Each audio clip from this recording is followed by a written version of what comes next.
O Pequeno Príncipe de Saint-Exupéry. Certa vez, quando tinha 6 anos, vi num livro sobre a Floresta Virgem histórias vividas, uma imponente gravura. Representava ela uma jiboia que engolia uma fera. Eis a cópia do desenho. Dizia o livro, abre aspas, as jiboias engolem, sem mastigar, a presa inteira. Em seguida, não podem mover-se e dormem os 6 meses da digestão. Fecha aspas. Refleti muito, então, sobre as aventuras da selva e fiz, com lápis de cor, o meu primeiro desenho. Meu desenho número 1 era assim. Mostrei minha obra-prima às pessoas grandes e perguntei se o meu desenho lhes fazia medo.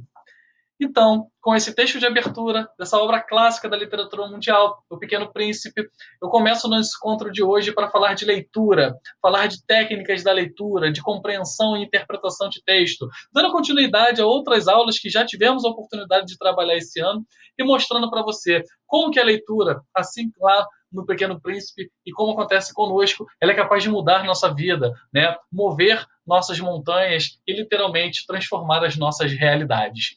E aí, por meio do Pequeno Príncipe, a gente vai avançando no encontro de hoje em busca de um aprofundamento da prática leitura.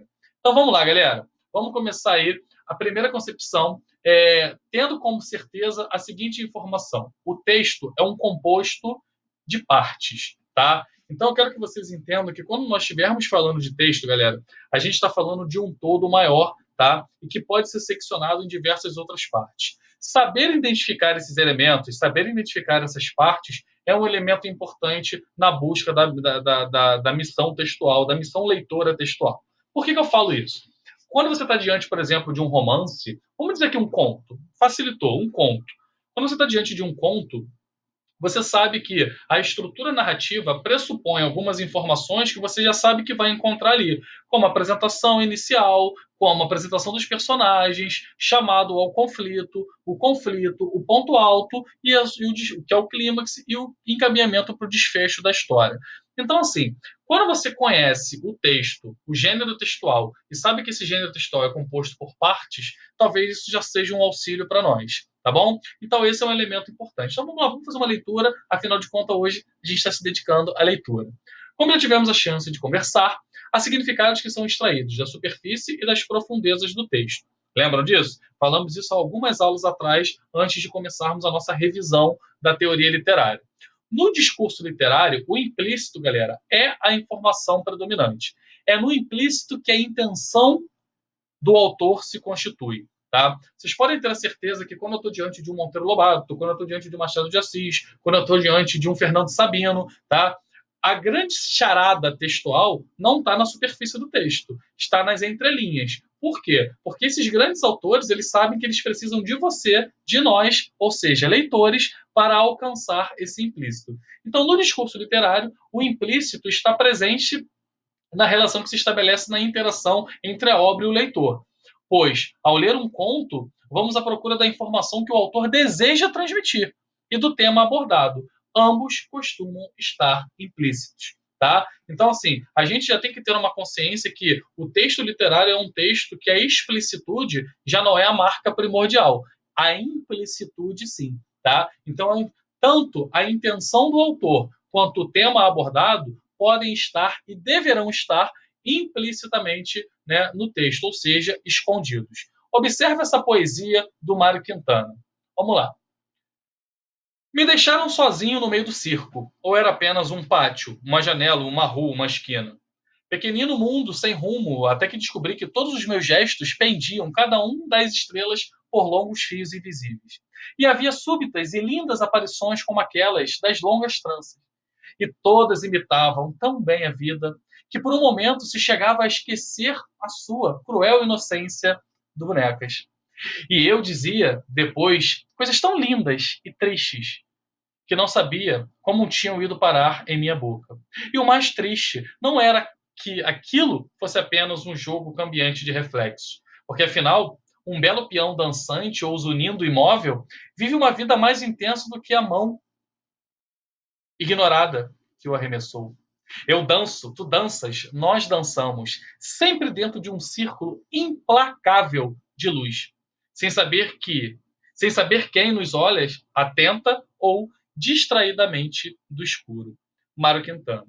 Bom, galera, vocês percebem que nesse poema a gente consegue perceber que a existência, ou seja, a existência humana, marca da literatura do Mário Quintana, é comparada a uma encenação, né? Como eu coloquei aí, é comparada, né, a uma determinada apresentação, a uma apresentação do picadeiro, uma apresentação de teatro, tá? Seja o que for. Por quê? Porque a gente consegue perceber que o indivíduo ele é submetido aos caprichos do destino. Então nós estamos aqui diante de uma encenação. Olha lá, ó. Até que descobri que todos os meus gestos pendiam das estrelas por longos fios invisíveis. É como se fosse ali, ó, uma marionete, né? Uma apresentação de marionete. E havia súbitas e lindas aparições como aquelas das longas tranças. Olha aí, ó, a intertextualidade. E todos imitavam tão bem a vida. Olha a encenação, né? A arte imita a vida. Então volta lá. Vale saber que no campo da frase, os implícitos são ativados por meio de palavras de gatilho, ou seja, elementos linguísticos, como verbos, advérbios, construções nominais, adjetivos, tudo que funcione para dar o gatilho para que você consiga achar a mensagem que você quer construir. Então, nesse texto do Quintana, a gente conseguiu perceber isso. Há determinadas palavras que vão dando o gatilho da implicitude, tá? E é isso que a gente tem que buscar no texto literário. Uma leitura madura, uma leitura reflexiva e uma leitura que busca, nas palavras apresentadas, ou seja, nas informações que estão explícitas, os gatilhos para buscarmos os implícitos. Tá? Olha esse exemplo que eu coloquei, bem simples, até saindo um pouquinho do texto literário. Gabi, você parou de comer carne? Então, quando a gente olha para esse parar, a gente tem que ter um gatilho, né, que pressupõe alguma ideia que está para além do que ela está sendo teoricamente apresentada aí, principalmente quando você estiver diante do texto literário, tá? Por exemplo, a questão dos opostos. Quando eu falo que Gabi parou, eu estou pressupondo que o verbo parar, o aspecto desse verbo, ele pressupõe uma ação anterior de movimento, tá? De continuidade, por exemplo. Então, eu olho para trás e já busco um passado da Gabi em que a Gabi comia carnes, por exemplo. E aí me vem toda uma reflexão por trás do por que parar, o que levou a parar, quais são as consequências desse parar, tá? Então, existem várias situações que esse verbo traz em termos de leitura que me permitem refletir e ir às entrelinhas do texto buscando mais informações que intencionalmente o autor não quis colocar. Nessa frase, conseguimos perceber que sobre o verbo parar recai a responsabilidade implícita da frase, uma vez que quem para antes realizava uma ação. E é justamente o que eu estou querendo dizer para vocês. Quando a gente estiver diante de uma leitura, nós precisamos fazer esses testes a todo momento, tá? Olha o outro exemplo. A turma sabe que ela está investindo em melhoria de vida. Galera, quando eu olho para esse verbo saber, eu tenho mais uma denotação aí. Tá? O verbo saber, nesse sentido, ele está pressupondo que o que vem depois é uma verdade. Tá? Beleza? Quando esse fato vem depois não é verdadeiro, a gente tem o fenômeno da manipulação. Por exemplo, digamos que vocês construam uma frase, por exemplo, assim, ó, Gabi parou de comer, ela sabe que isso não é verdade.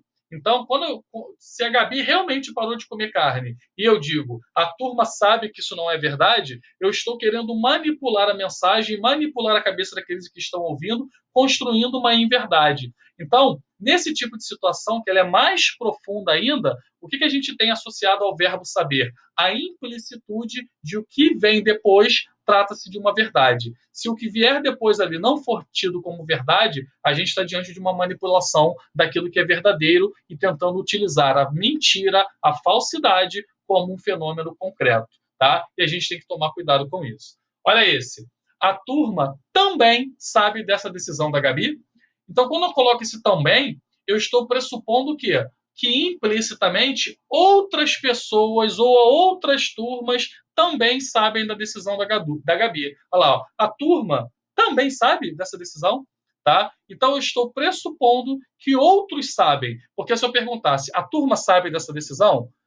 eu não pressupunha nada em relação a outras pessoas. Mas quando eu coloco a turma também sabe, tá? Eu estou colocando que outras pessoas sabem. E isso aí, galera, é uma questão que está implícita, que está dentro do texto. E aí vai trabalhar com o campo da pressuposição. Tá?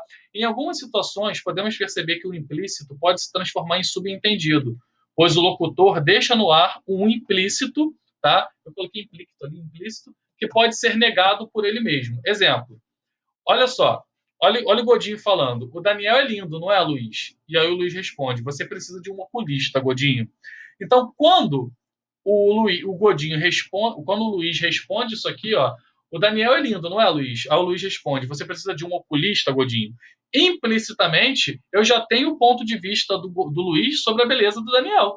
Quando ele diz que o Godinho precisa de um oculista, ele está dizendo que o Godinho não enxerga bem e por isso vê a beleza no Daniel Jorge, tá? O que na verdade é um exagero do Godinho, mas tudo bem, do Luiz, mas vamos lá.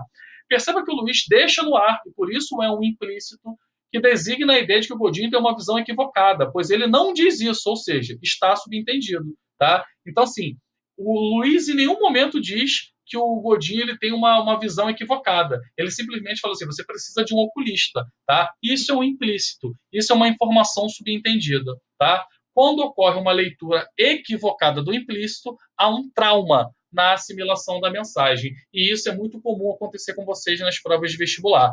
Olha isso. Tirinha do H.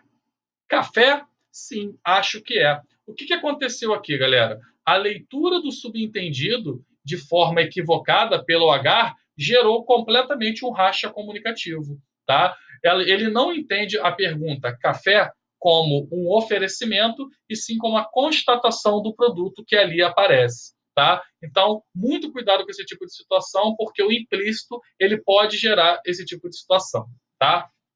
Bom, vamos avançar. Quando a gente fala de níveis do texto, tá? Existem esses 4 níveis aí, tá? 3 níveis no campo do conteúdo do texto e um nível no campo da expressão, tá? A nossa aula de hoje ela está fundamentada inicialmente no primeiro nível aí, que é o nível fundamental. A gente vai ter uma sequenciazinha de aulas, tá? Trabalhando leitura, trabalhando em interpretação para desenvolver essa habilidade em vocês. Então, até agora a gente falou de quê? A gente falou de implícitos, a gente falou do subentendido, né? Dessas mensagens que estão por trás do texto, que a todo momento nos dão gatilho para achar, né, as informações escondidas. Então, vamos lá.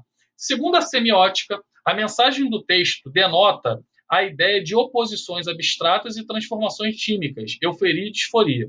Nesse sentido, é importante considerar que as oposições abstratas são elementos importantes da leitura, pois delas nasce tudo o que interpretamos do mundo.